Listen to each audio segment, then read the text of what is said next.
Umani ng panibagong diskusyon online ang naging biro ni Joey De Leon sa noontime show na Itbulaga, kung saan tila may patama ito sa ABS-CBN.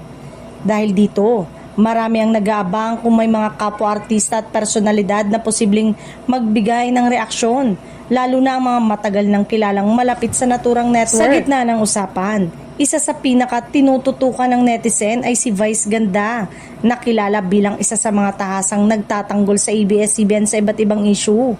Marami ang naniniwala na hindi niya basta palalampasin ang ganitong klaseng biro, lalo na kung may kinalaman sa network na naging malaking bahagi ng kanyang karera. Ayon sa mga online comments, inaasahan ng ilang netizen na posibleng maglabas ng banat o payag si Vice Ganda, lalo na kilala rin siya sa pagiging prangka kapag usapang industriya ng showbiz at kanyang home network. Gayunpaman, sa ngayon ay wala pang anumang opisyal na pahayag mula sa kanya kaugnay ng issue. May ilan namang nagsasabi na maaaring dumaan muna sa maingat na pag-iisip si Vice Ganda bago magsalita, lalo na't alam niyang anumang komento ay maaaring umani ng mas malaking issue online. Sa mga nakalipas na taon, madalas niyang pinipiling maging mahinahon ngunit direkta kapag may sensitibong usapin.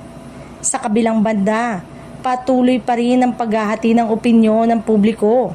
May mga sumasang-ayon sa biro bilang bahagi ng komedya ni Joey De Leon, habang ang iba naman ay naniniwalang hindi na ito angkop, lalo na sa konteksto ng pinagdadaanan ng ABS-CBN.